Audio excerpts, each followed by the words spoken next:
Hello, and welcome to Havoc Wargaming, dedicated to bringing you the uncommon.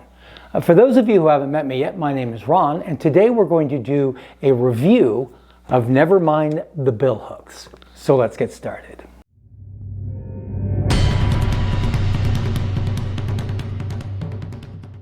Never Mind the Billhooks is a game that was released by Wargames Illustrated. It is by Andy Cullen, and it came free with Wargames Illustrated a few months back. It's also available now in either a PDF or a hard copy form on their webpage.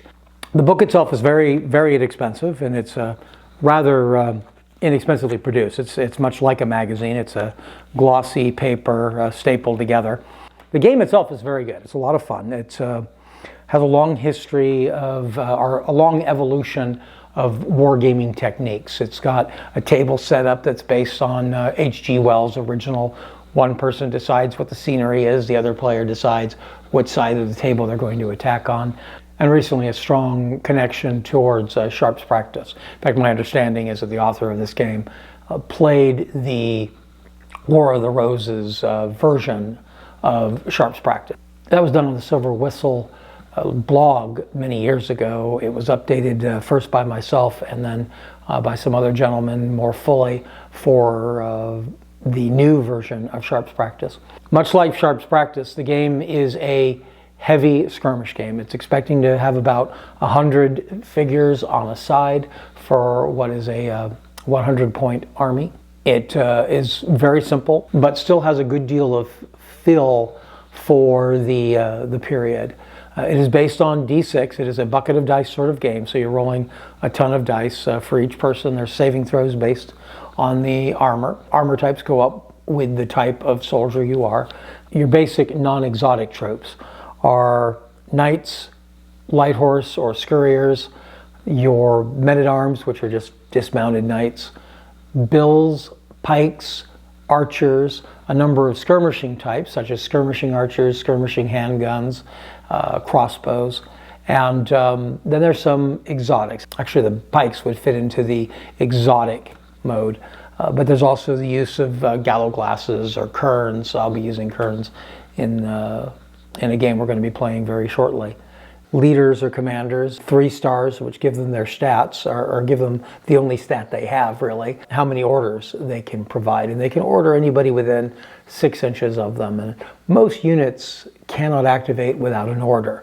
The exception would be your skirmishing troops, which activate on their own card. The card deck, I have cards that are produced by Arcane Scenery. Arcane Scenery makes a very nice set of cards and tokens that are useful for the game.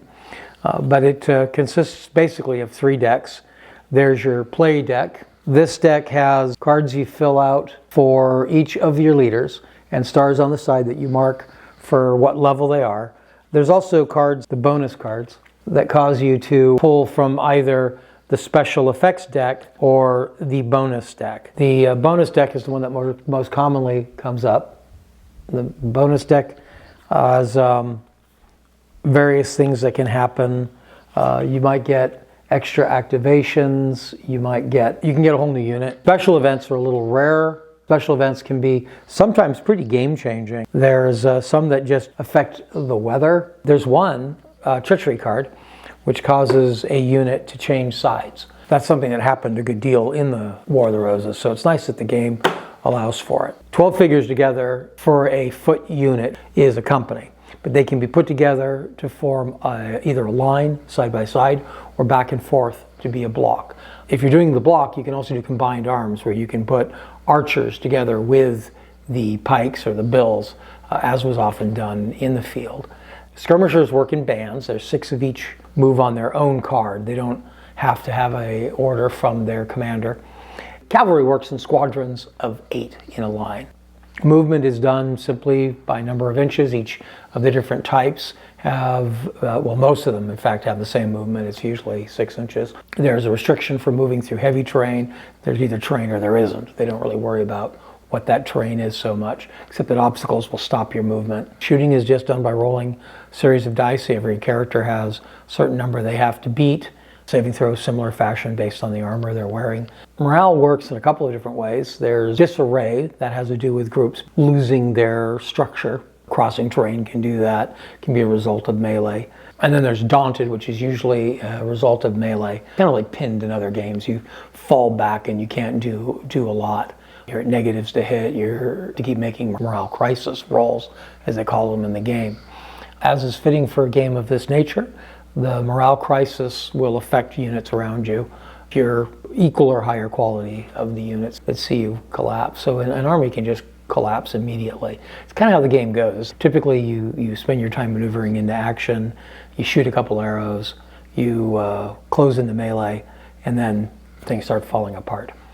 The game divides into basically two main phases. There's a maneuver phase you play before the game is really begun.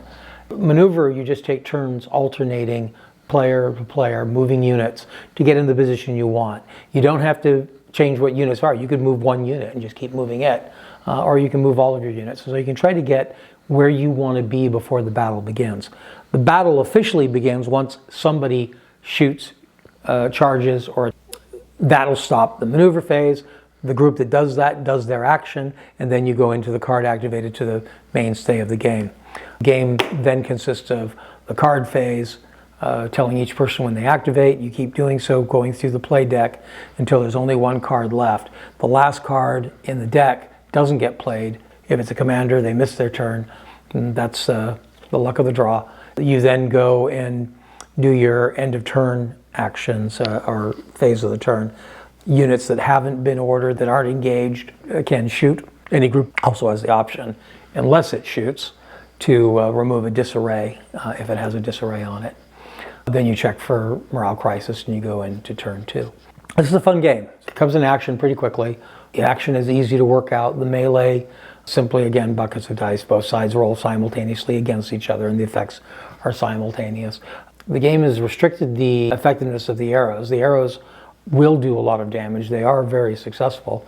And this is the block archers, I mean. There's no restriction on this way for skirmishers. But the block archers have a limit. They can only fire 6 volleys throughout the game. So you keep track of how many volleys they fired, and when they're done, they're not archers anymore. But typically, a medieval game is the archers releasing their arrows until the units close. Then it goes into melee. And then melee, which I'm sure was really exciting to be in the real thing, in a war game can be pretty dull because it's just dice rolling and guys standing there, and that's sort of the nature of this period. The cards, because they can throw in additions, they can change things around, make the game a little bit more varied. In fact, the author of the game and the gentleman that he's been playtesting with on the videos, and there are excellent videos on Wargames Illustrated to show you how the game is played. In those videos, they mentioned that the game is a little random. Every game feels a little different. It can go a lot differently than they did before. That kind of fits the War of the Roses to me as well. The War of the Roses kept changing who was winning, and you keep seeing them alternating battle back and forth from the York to the Lancastrians and back and forth. So I think that's fitting as well. There is plans for a new version of this to come out, a Billhooks 2. It's being worked on as we speak. And I believe that's going to expand it into other periods. But even with little work right now, this same game could be used for the 100 Years' War. You just have to decide how to put the units in and what to call them. Oh, I mentioned the cards. I got the cards and the tokens from Arcane, and they're excellent cards, but they also come available in the book.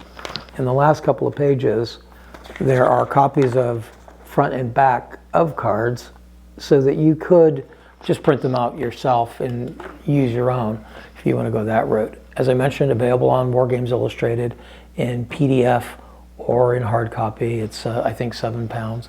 Not very expensive. And if you can find the magazine it was in, the Wargames Illustrated it came with, you can get the magazine and the game for about the same price.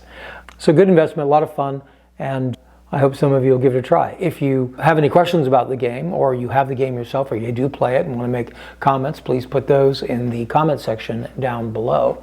If you've liked this video and found it useful, I hope that you'll hit the like button. And if you'd like to receive notifications to get further videos like this one, to give you ideas on how to spend your wargaming money and time, then please hit subscribe. Until next time, cheers.